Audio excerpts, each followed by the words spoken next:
I did a 3-month protocol with a functional doctor and a naturopath. And in 3 months, the tumor was completely dissolved. They also taught me that not only was that food the most nutrient rich, but it also had spirit. It had God in it.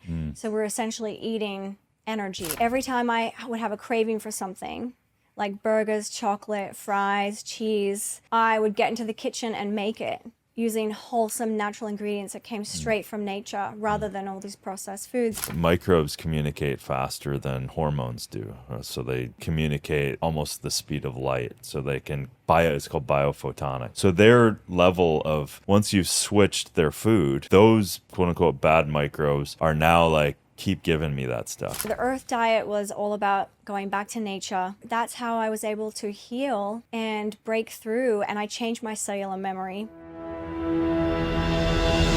Welcome to SuperLife with me, Darren Oline, a podcast where we explore, discover, and share solutions that promote a healthier life and a better world. Together, we'll ignite possibilities, inspire change, and build sovereignty, creating a roadmap towards a super life for you and for all. Get ready to start living your super life. Welcome to the show. Thank you, Darren. Liana, how are you? I'm great. Thanks for having me in this beautiful Malibu space. Oh, we're stoked. We're stoked. New space. And kind of new vibes, you know? Love it. Fresh vibes. To break the ice, not that there's ice, what do you believe is the most powerful thing you require to have a super life for yourself? I believe chlorophyll, the compound chlorophyll. Wow. Yeah. Straight to chlorophyll. Straight to chlorophyll. Wow. Yeah. So that's your gateway to living a super life. Amazing super life. Yeah. Like physically, also Yeah. mentally. It's so great for the brain. So chlorophyll. Yeah. So I've had chlorophyll every day now for the last 15 years. So ever since I healed the tumor, I said, okay, well, what's the reason why I wouldn't have chlorophyll every single day?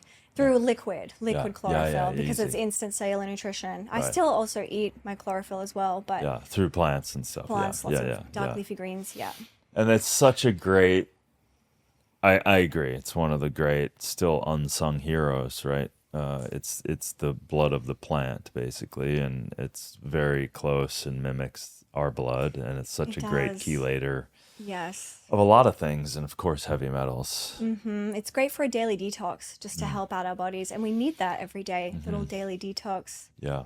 from all the heavy metals and all the stuff in our food. And we just saw a study that came out Yeah. that they found glyphosate in sperm, which is so scary. So, you know, chlorophyll helps protect us from glyphosate, protect our cells. Yeah.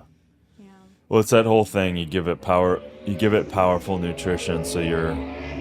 Wow. Yeah. Does that, can you hear that? Yeah, I can't hear it much. Yeah. But it's like it just gives it kind of like the vibe. This is where we're at. So everyone tuning in, we're right next to PCH. We're staring at the ocean. The Malibu surf over there. There's some. Yeah. Liana's she's checking out the surf. I had to keep her in the podcast because she was ready to hit the waves.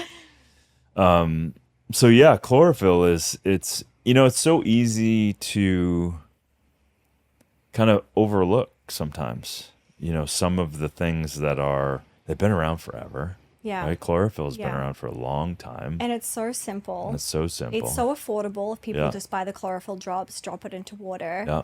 I prefer to have the fresh green juice, but if not, if I'm traveling, I'll just do the greens powder and water. And I think a lot of times humans are looking for all these complicated health solutions, and it's actually really simple, just going back to the basics, going back to having chlorophyll every day. Yeah. And, you know, part of my work the last 15 years is to get as many people committing to having chlorophyll every single day as well.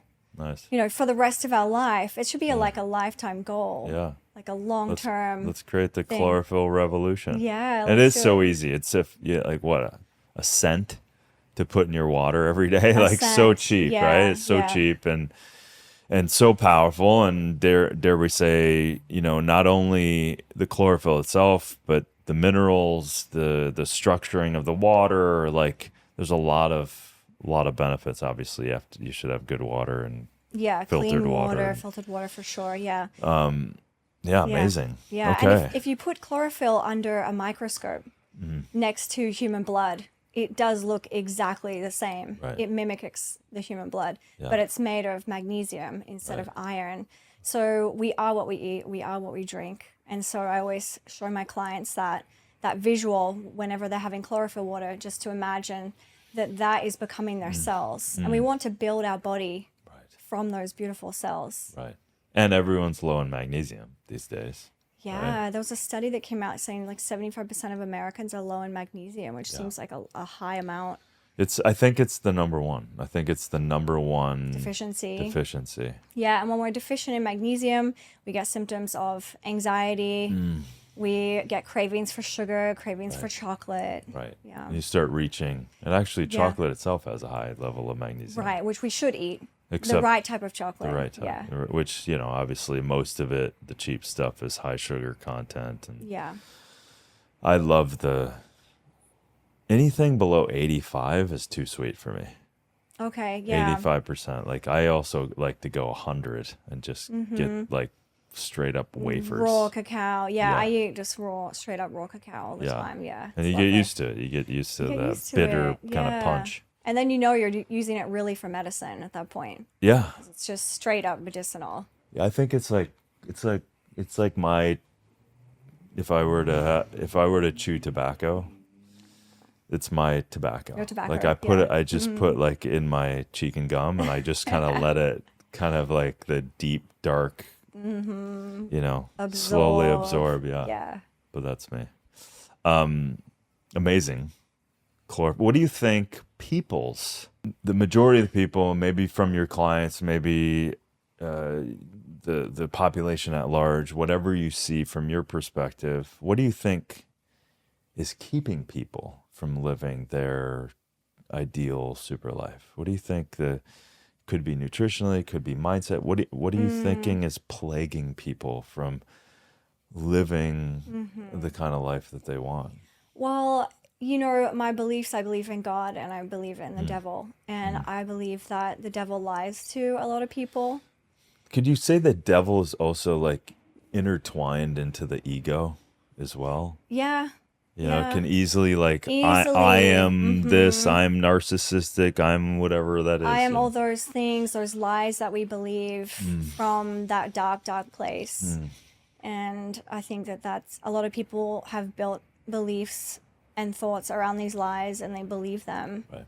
And I think that's why people aren't living their full life. So like a lot of that mindset and what they're focused on and their perspective, and because like if you have your North Star as, your God and God, the light of that and everything that you believe in, that's different than just haphazardly kind of showing up in life. Yeah. You know what I mean? Yeah. And you have a strong belief. Strong faith and belief and compass. Yeah. Is that a daily practice for you? It is. It has to be. And sometimes more than others. Like sometimes life is really, flowing and I feel really positive. And then other times thoughts can creep in, like, negative thoughts. And I'm like, whoa, okay, I need to start doing more affirmations. I need to read more scriptures. I need to get into the word more, because the word of God is like feeding us just like food is, right? It's feeding our mind, emotions, and our spirituality. So so sometimes I need to like press in and do a lot more work. Yeah. Well, it's like and you're right. I like how you said that, because words are the thought of words are the food of the mind. Thoughts are the food of the mind. So where are we allowing ourselves? When I did this last retreat, we're kind of looking at these old architecture aspects of ourselves. We're kind of like, what is keeping me to jumping to this next phase? And we kind of broke it down, and then what are those qualities? Like, I'm not good enough. I don't feel like, and it's weird because you can go, well, I've had success, but that has nothing to do with this moment. It has nothing to do with where I'm really sitting. And what are the qualities that are keeping me down. And all those qualities are ugly and gross, and they're not true unless we keep those true based on believing them and keeping they're that not loop. true. Well, even if we believe them, they're not true, though. You know, It's negative true. thoughts about ourselves, they're never true. I agree, but we create them as true, As truths, and we live them out as and we if live them truths. out, and Yeah. then that creates that energy field, and then of course that attracts and everything else. And so I've really been I'm pretty good with the kind of people I hang out with, and I've got a pretty good solid network. And at the same time, really being super clear on any time that the thoughts will creep in, or I make an excuse, or whatever that is. And it's so subtle sometimes, like that. Call it darkness, call it So a subtle. low It's very vibe. sneaky. It's very Yeah. subtle. It's very subtle. And it's also, I don't know what you find, it's also subtle, the other stuff too, the what you know to be true, that little hint of, it's easy to blow off knowing too. Like when you know something, at least I find that, right? When the more I say yes to what I know, like a feeling, an intuition, a desire, or creativity, whatever it is, you can easily make excuses for that too. But the more I say yes to it, the more also that opens up, and then I get filled with, following that. Do you find? Yeah, I think that the mind is definitely a battlefield that we have a whole life to really overcome. And I think those negative thoughts like come in and can take us off path all the time, and we need to be so aware of them and just override them in the moment. Yeah. So you've had an interesting freaking journey. Yeah. I mean, you wild. grew up in the freaking outback, like truly. Good old outback. Yeah, truly the outback Yeah. of Australia. Yeah. Mostly surrounded by Aboriginal people, and which is such a cool kind of foundation. Yes. Like, as we've talked before, like it's really affected you and infused you with kind of that grounded nature. And everything that I teach now Right. is because of them. Right. Yeah. With that, let's get into these. So you created the Earth Diet. Was that before The Earth Diet was first. Yes. Yep. So that was the original. Yeah. So the Earth Diet was all about going back to nature. Right. Because, so what happened was I grew up with the indigenous people, went to the Aboriginal school. Yeah. So from age 5, we were taught about food as medicine, how you could heal anything. Straight away. That Yeah. the Aboriginals would go out to their, own backyard and pick food, bush tucker, bush medicines, straight from nature, and use that to heal. And they also taught me that not only was that food the most nutrient rich, but it also had spirit. It had God in it. So we're essentially eating energy, or eating Right. God. Right. So I knew all of that, and then I moved away to go to university. Right. And I went to Brisbane City. And this is when I discovered 7-Eleven and fast foods and got myself into a lot of trouble.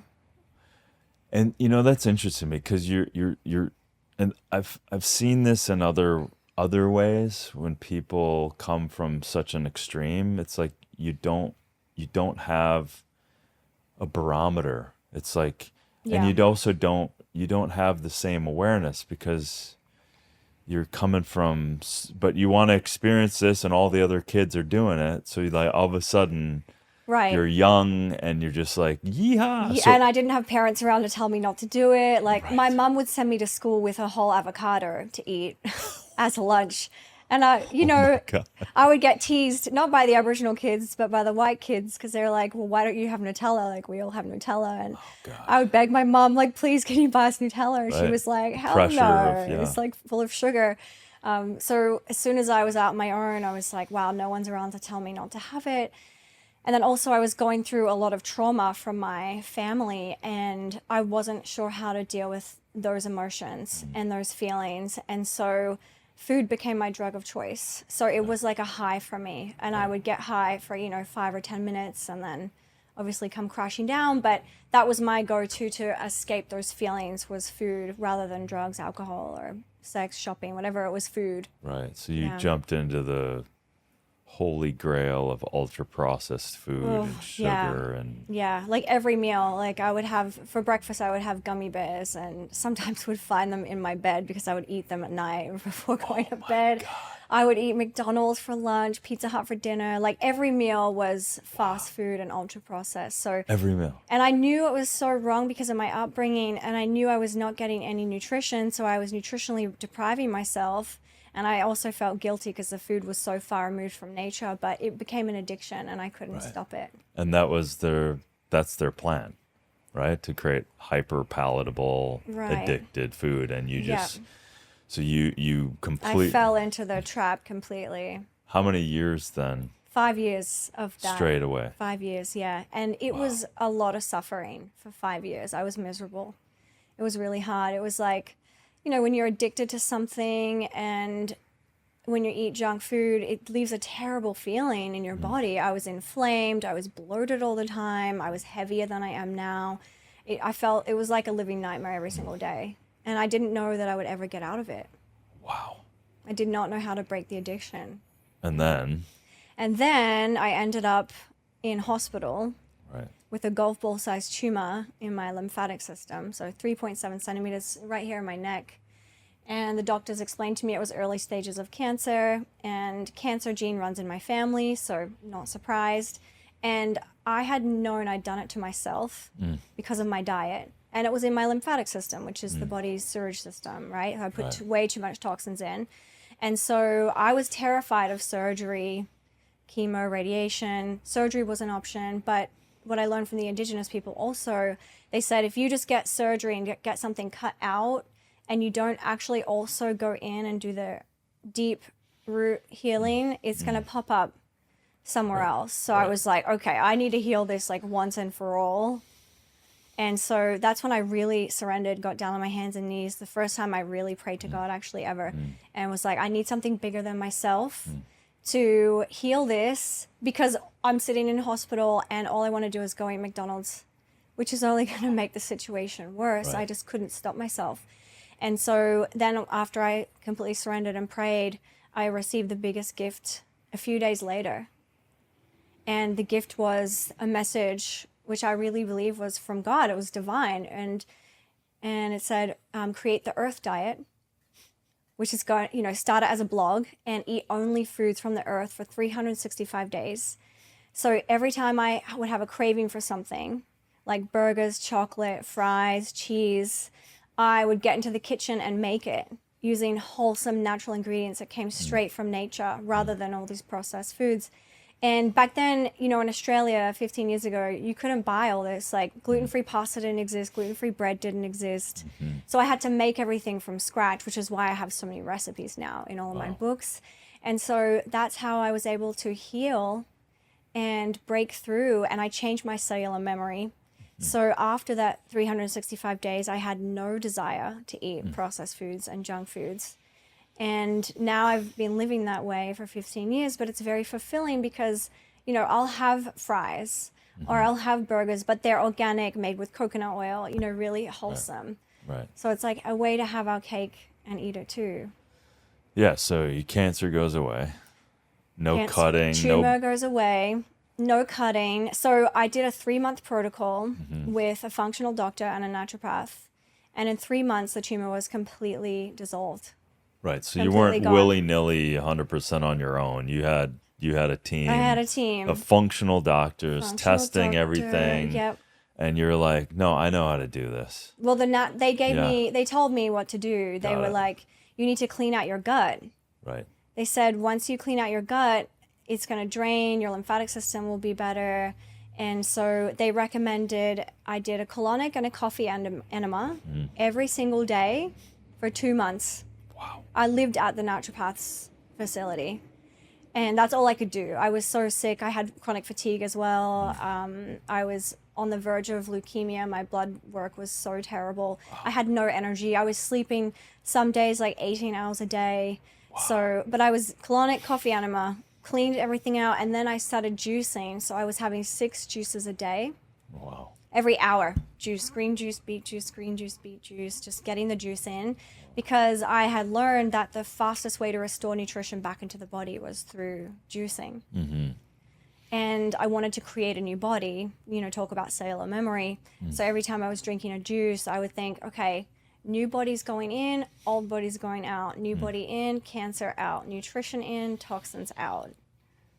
So I mean, there's so much going on, right? So on the one hand, your body is screaming at you. You created this avenue of just horrible food, and your body was not even close to not even used to it at all, right? You went from 0 to 100 miles an hour in terms of eating that way, got completely addicted.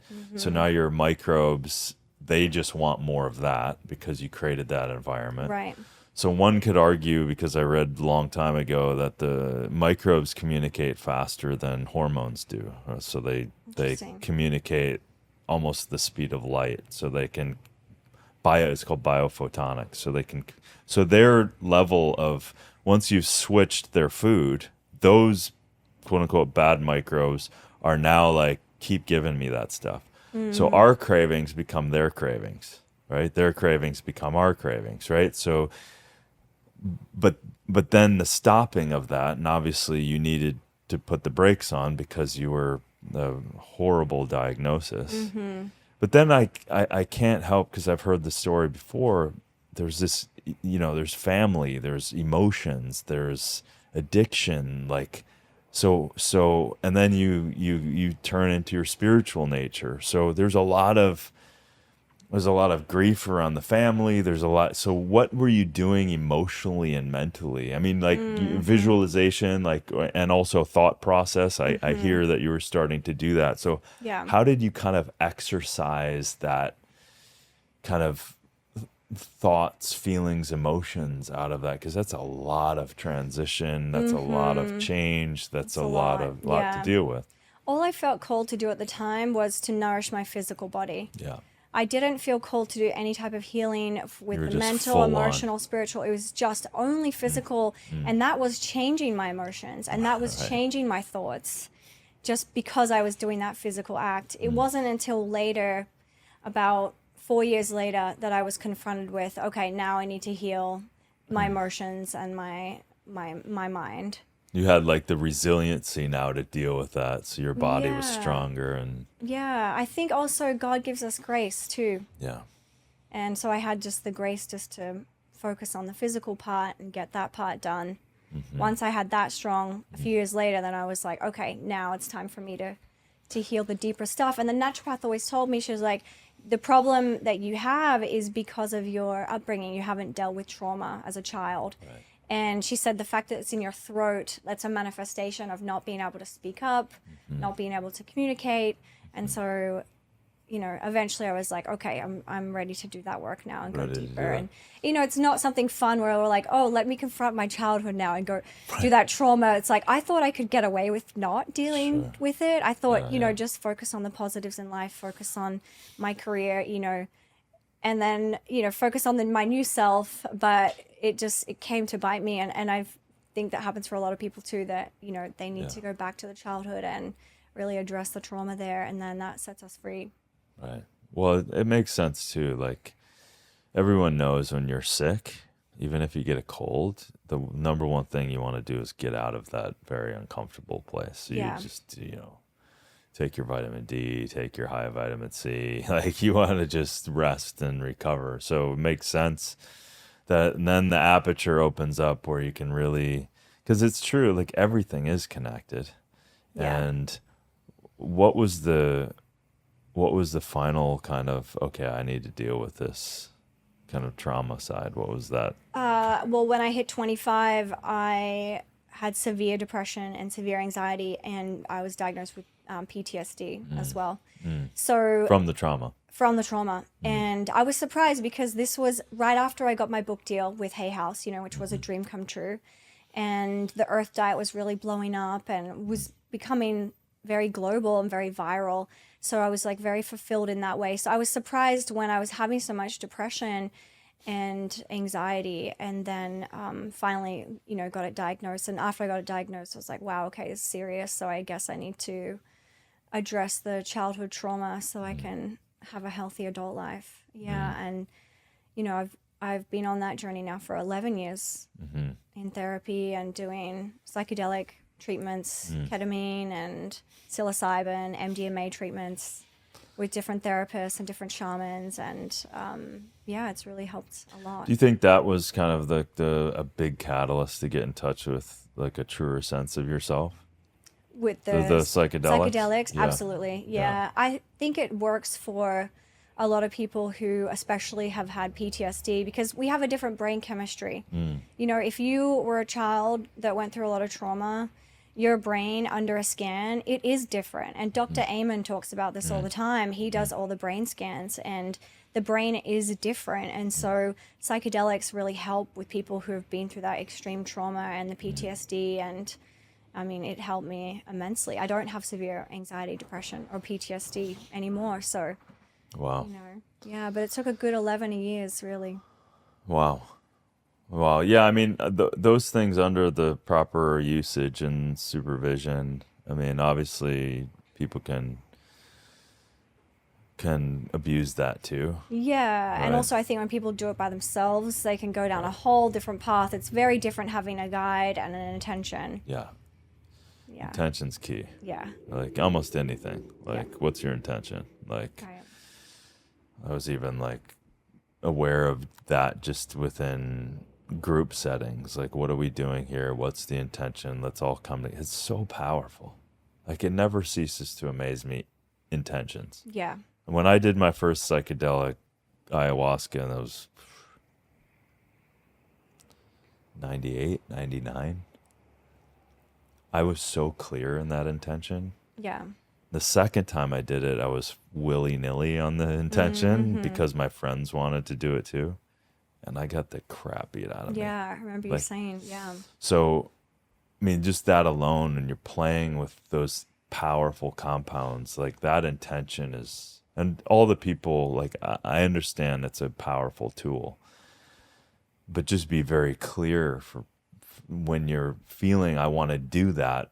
Why do you want to do it? Like, you had a very clear, like, I'm doing this because I want to heal. And that's, and that, I think those divine molecules in those plants are so powerful. So powerful. Yeah. The psilocybin's so intelligent that it will show us exactly what we need to focus on and what we need to heal.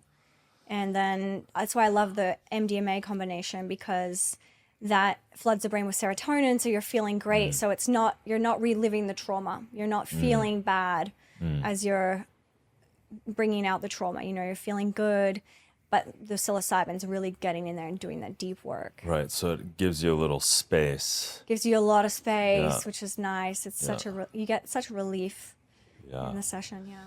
So then the second book. Yeah. Right? Well, so I have 4 books, but the second 4 book came books. out, 10-minute recipes came out after the Earth Diet. Wow. Because people wanted like quick, Busy quick, girl. quick. Yeah. Well, I don't have children, so these are my babies. That's right. And then I came out with Cancer-Free with Food, which this book has done so well. Forwards by Dr. Mark Hyman, and it's the top 100 cancer books of all time. Wow. So, and it's still a bestseller today, it still always circulates. It's amazing. So if people get diagnosed with cancer, they can read this within the same day. It's an easy read. Half of it's recipes, a lot of it's science concept. And I talk about different types of cancers and healing them. It's also great for prevention too, this type of diet. Yeah, that's the key, right?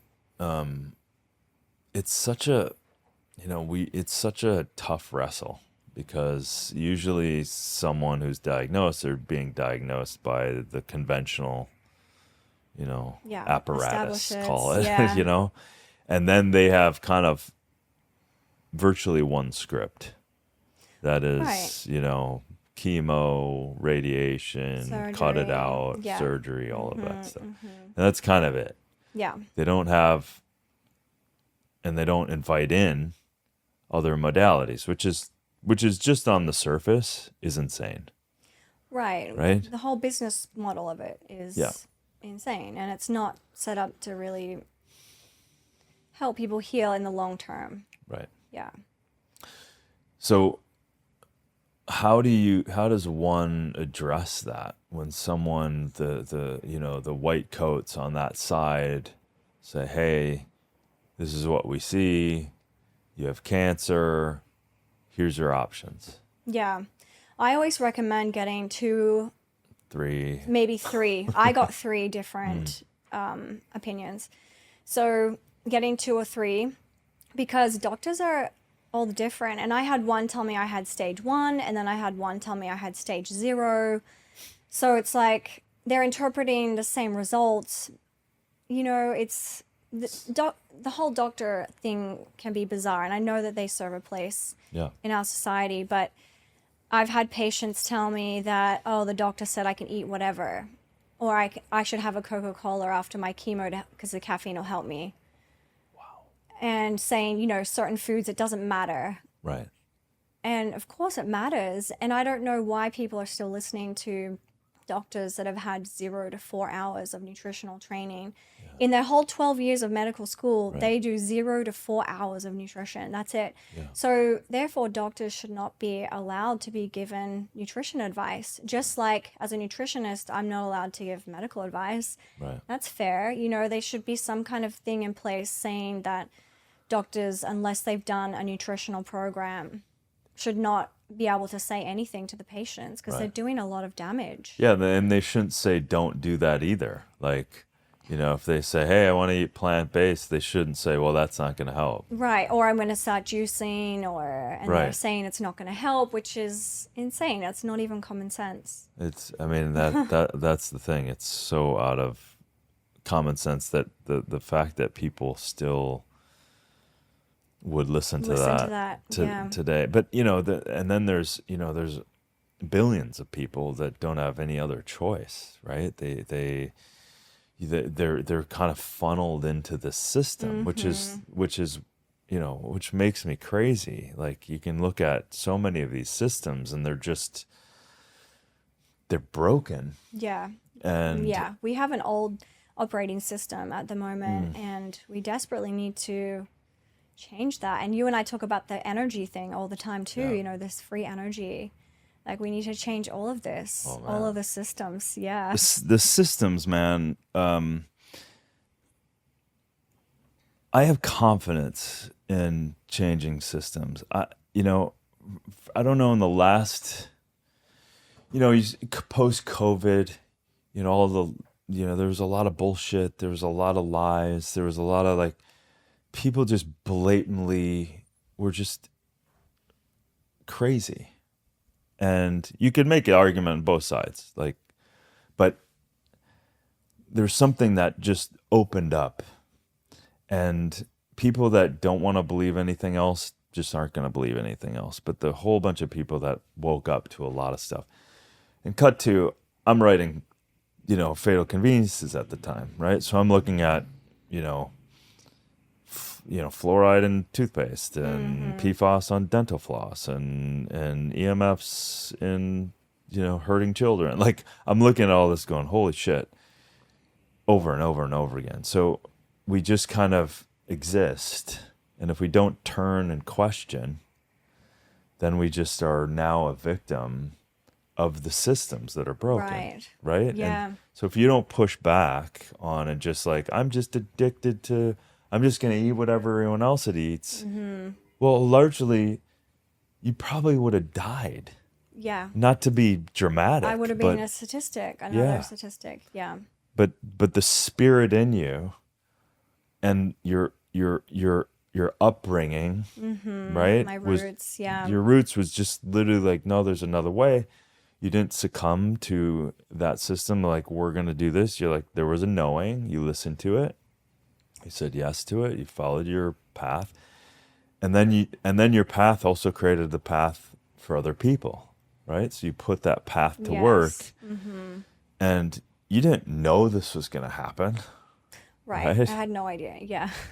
You know? My career was going to be in film and television, media, as I thought. And then when this happened, I was like, this is definitely my purpose and my passion. So it put me on a whole other life path. Yeah, and would you say, like, if you could distill it down now, because, I love getting those texts from you, and you're exploring, like, the bedding and the beds and you can't find any clean stuff. I'm like, I know these things, these curtains. I was looking for organic curtains.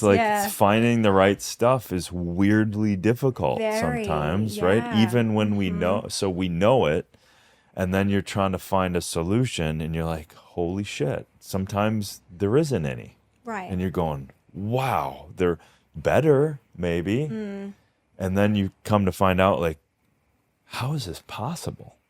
How is it that most of the clothes that we wear are toxic as hell? Right. Right? Wild. Yeah.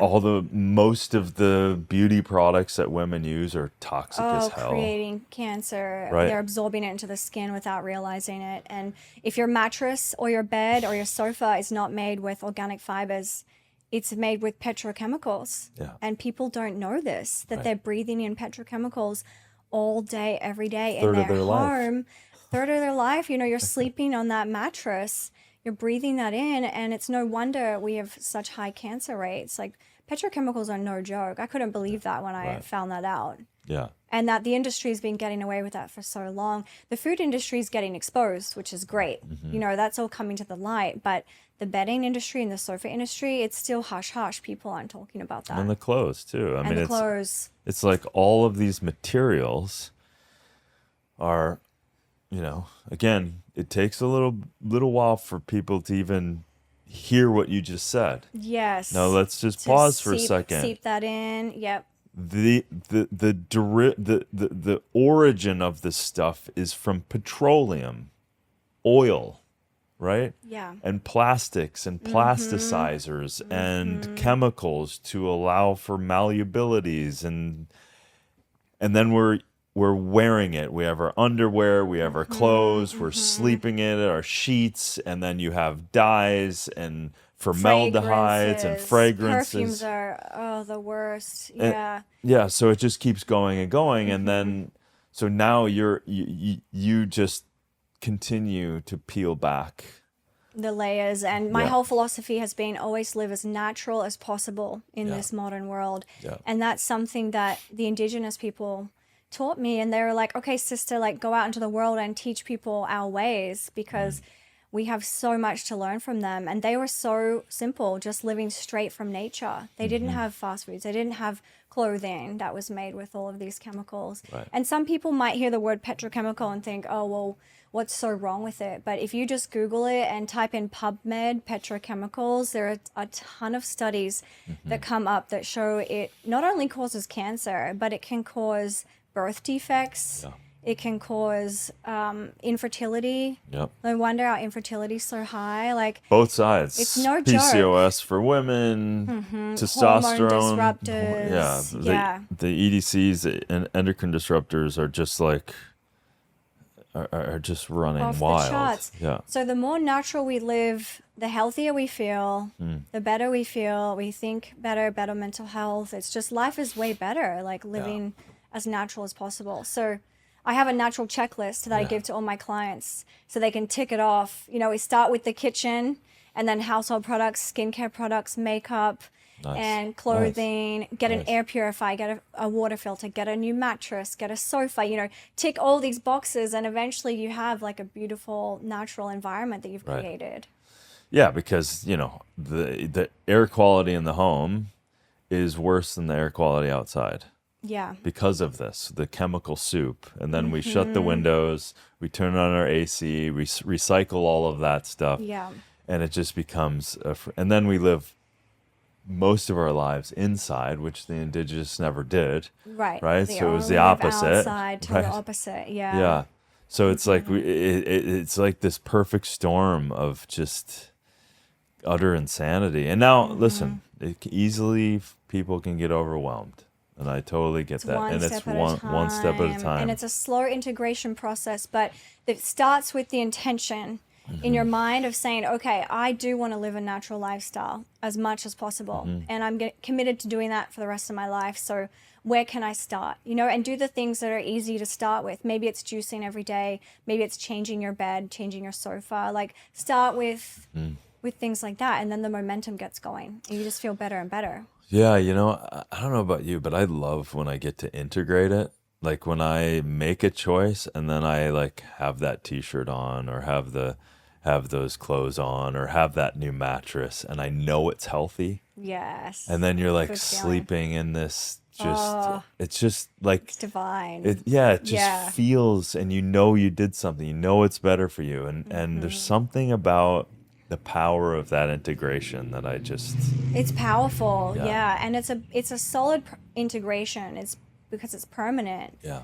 So people don't have to worry about going back to their old ways. You know, once you buy an organic mattress and you're sleeping on that every night, that's like the best feeling.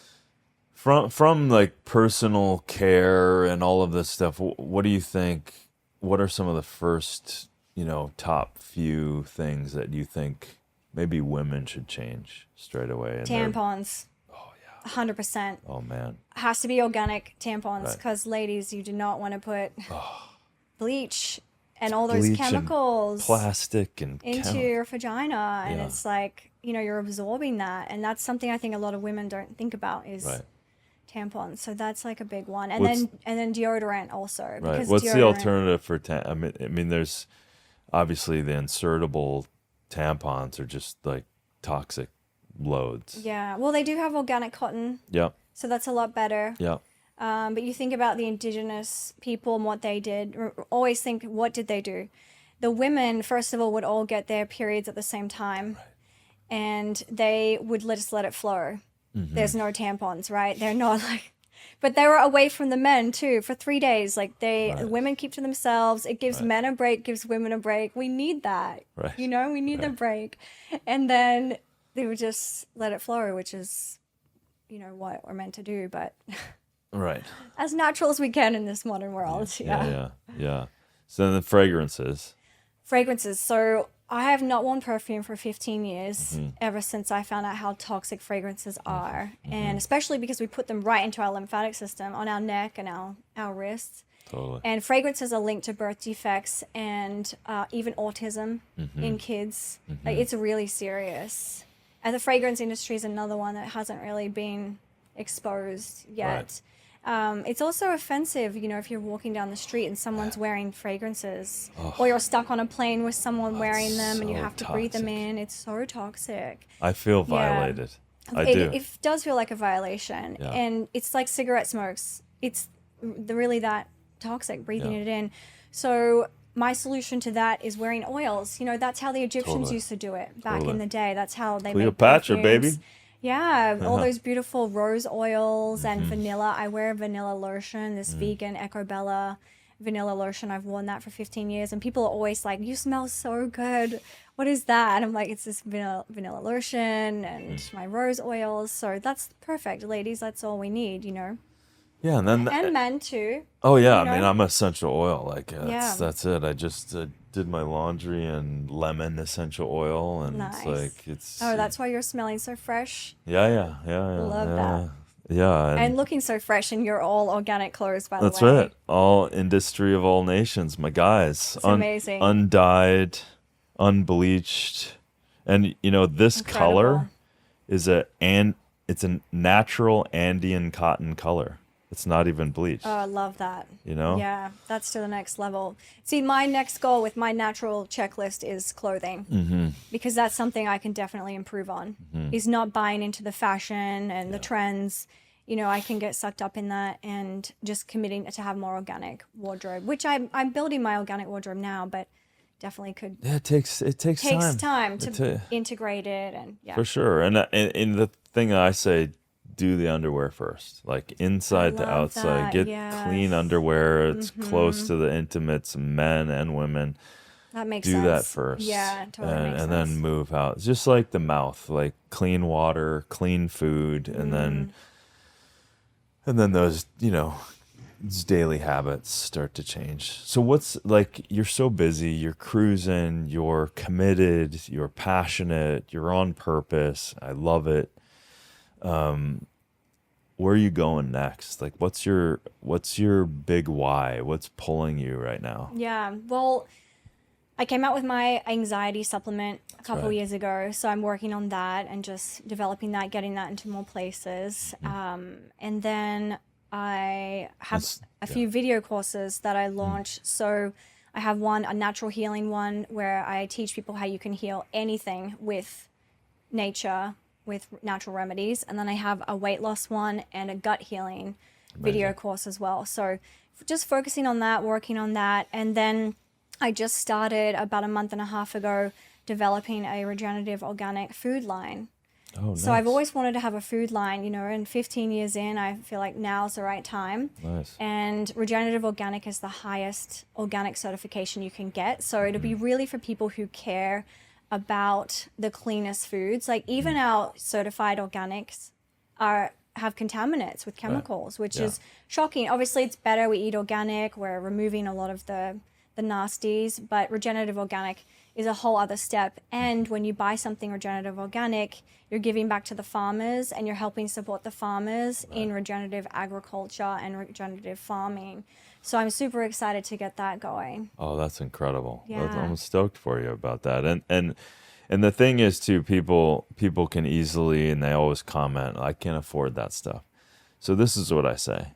For the people that can, do it. Yeah. Spend the money, if you can, on the best, because that will help support the farmers, support the businesses that are doing the right thing. And then that instead of it being the half of 1% of what we should be doing, what the indigenous already did, Right. will support that kind of mechanism of change. And then eventually the supply and demand, It'll right? bring the prices down, which is what Exactly. we've seen in the organic industry. You know, 15 years ago, it was so much more expensive to buy organic. It's much cheaper now. So, yeah. So the product, it expands, and I think, and then there's hacks that people can do, like you go The back, liquid chlorophyll. the liquid chlorophyll, You know, sprouts. a scent every day. Like you can grow your own sprouts.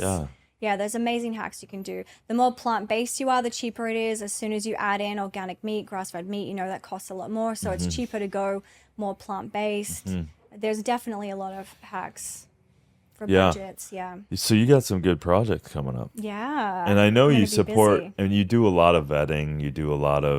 You and I share that kind of passion, like vetting companies, finding good companies, supporting good companies. Yes. I I know work with a lot of organic brands that I do recipe development for. I do a lot of different recipe developments. And some of the brands, you know, we need to have all these good brands in our life. So I'm always promoting them on Instagram.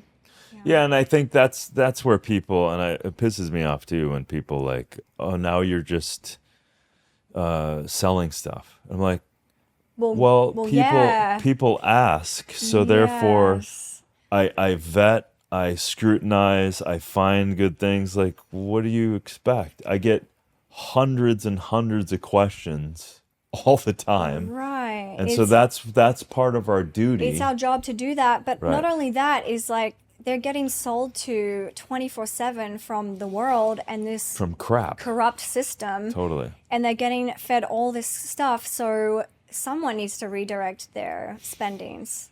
I like that. So I never feel bad about Right. promoting products or Yeah, pushing the products. algorithms Yeah. are manipulating them anyway. So we're just giving May you as well sell you something that's actually going to make you feel good and heal your body. Yeah. a better option.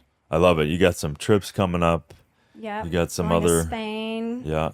for the summer, Hamptons for the summer as well. Come on, you're doing But it. I'll be back in August so I can go surfing out here in Malibu. Sounds good. We'll go rip it. Well, I'm a huge fan, Thank you. and you just the spark and the zest for life and the give that you have just as a natural part of you is just infectious, and I'm stoked for all the people that you have helped, Thank you, Darren. for all the people that you will help. Yeah. And I know you leave a wake of happiness and joy with people that I've met you. And so I'm so happy that you have taken control of your life because you're having a positive impact on other people's lives. Yes. And that's the beauty of our suffering. You know, once we heal it, we can help everyone else who's going through the same thing. So it's really beautiful. And that goes back to the indigenous tribes. Again, they were all in tribes and a community. They had a strong sense of community or helping each other. So Yeah, I mean, that might be the big reason, but what are some of the kind of top few things that you've learned from the indigenous people when you're growing up there? I would say the biggest one was that we should source our food straight from nature, straight from earth, not just for the nutritional reasons, but for eating spirit, eating that energy, eating God. Right. And then the other one was not to get surgery unless you're also going to heal the deep root inner cause. And I know surgery definitely plays a role in society, and some people need it quickly to get stuff out. But don't just get surgery and just think, okay, I can just go on how my life was going. You've got to go in deeper and do that root healing of like, why did this happen in this area of my body? You know, what is it connected to? And just go deeper and release that and heal that. And usually it's something from childhood. Right. We all experience trauma from usually age, it's 3 to 7. Something usually happens in there. And that's where we need to focus on the healing. And listen, we don't get out of jail free. Like, our parents are doing the best they can, and this world is like, you walk outside and you can stub your toe, like, and then you can show up in life and have a tumor show up. Like, it's like I love this kind of quote that I heard recently. It's like, happiness is how you can respond to life's curveballs, because they're coming. Yeah, I mean, Right. life is challenging. Life is so hard. I find it really hard. You know, some days are really great and other days are, so challenging. And if we can just normalize that, Right. you know, rather than try don't and have put to just a be front on, yeah. that's not life. That's not Right. realistic. And also, one thing that I learned from Louise Hay, who created Hay House, and she was really the leader in the thoughts and emotions create disease in the body. Totally. And she sold something like 30 million copies of her books or something wild. But she taught me, she said, they're not teaching at schools how to die. They're not teaching kids how to die or how to visualize their death. And so ever since then, I started to visualize my death. And I was like, okay, well, and she also said that because we're not visualizing our death, people are having accidents, car accidents, or people are dying of cancer. You know, especially if you grow up as a kid and you see your grandparents dying of cancer, you start believing like, okay, I'm probably going to die of cancer. And so when we start to manifest and visualize our death, we set ourselves up for a different type of life and different type of choices. So ever since then, I'm like, okay, I want to be, you know, 100, over 100, maybe 105, 110 would be great. In my sleep, you know, I would like to peacefully ascend. Have a journey. Which is also what the indigenous people did. And a lot of indigenous people, like the wise elders, were able to just leave their body when it was time. Just dream themselves into another reality. No sickness, Right. you know, that's not how we have to die. We can die in health. Right. So I thought that that's really helped me, and I teach that to all of my clients now. That's really cool. Because a lot of people are on this train and having this visual, like especially if they've had chronic health issues for 10, 15 years, 20 years, they're thinking, I'm going to die of this. So this gives them a different path of like, okay, there's another way. Maybe I'm not going to die from this. You know, it's weird because we so don't even want to think about death. Right, we run from it so much, and it's as much part of life as life. It is, and we need to normalize it and embrace that. And this is what the indigenous people did too. They were very aware of the circle of life and of death. And then you can make the argument there is maybe literally no death other than the transmutation of the energy. Yes, and we ascend and we go to an even better, higher, you know, place than this. Absolutely. Yeah. And so in this culture, It's like, it's so not talked about. Grieving is not talked about. Get Right. over it. Be happy. Like Yeah. Instagram your life. Like Yeah. Yeah. whatever it is. And I love that. It's kind of a nice spin on seeing your death in the way that you intend it, and feel into that rather than, I mean, I've met people in my life going, I didn't think I would live past 35 or whatever the age they said. I'm like going, what? Like, where the hell did that come from? Right. Because Right. clearly they picked it up somewhere. Somewhere. Yeah. And that can't be good on the body. If your body starts programming that in, you're Yeah. like, and one guy literally died in a motorcycle accident. Oh. Like I met him in Colorado, and he Yeah. was like this dude, and he was bigger than life. And he literally said to me, we were eating, and he goes, yeah, I never really saw myself past 35. And within that year, he freaking died in a motorcycle accident. See, we manifest that. It's crazy. It's wild. Yeah. Well, on that note, perceive death. I mean, I love that, going to sleep and just kind of journey, right? Leave Yeah. the body saying, hey, thank you very much. Yeah. Let's go. But also almost recapitulate yourself back from there and take that other step of like going, okay, maybe I'm 100 and some years old. I'm happy. I'm functional. But then how is my sense of being proud of what I've done, and reverse engineer kind of what you want your life to be, or what your life was like. Yes. And then go, okay, let me live into that. Yes. Like, what would you be happy, when you're 100, thinking, I'm Accomplished, so yeah. glad I did that and that Totally. and that. Absolutely. Totally. Yeah. And certainly friendships, connections, love is, I don't know what's more meaningful. Exactly. Yeah. Passion, purpose, Having our giving family back. around us at that time. Yeah, you're such a light. Thank you. Thank you for having me. This has been fun. Earth Diet, cure all things Yes. Through nature. Through nature. Get back to the old ways.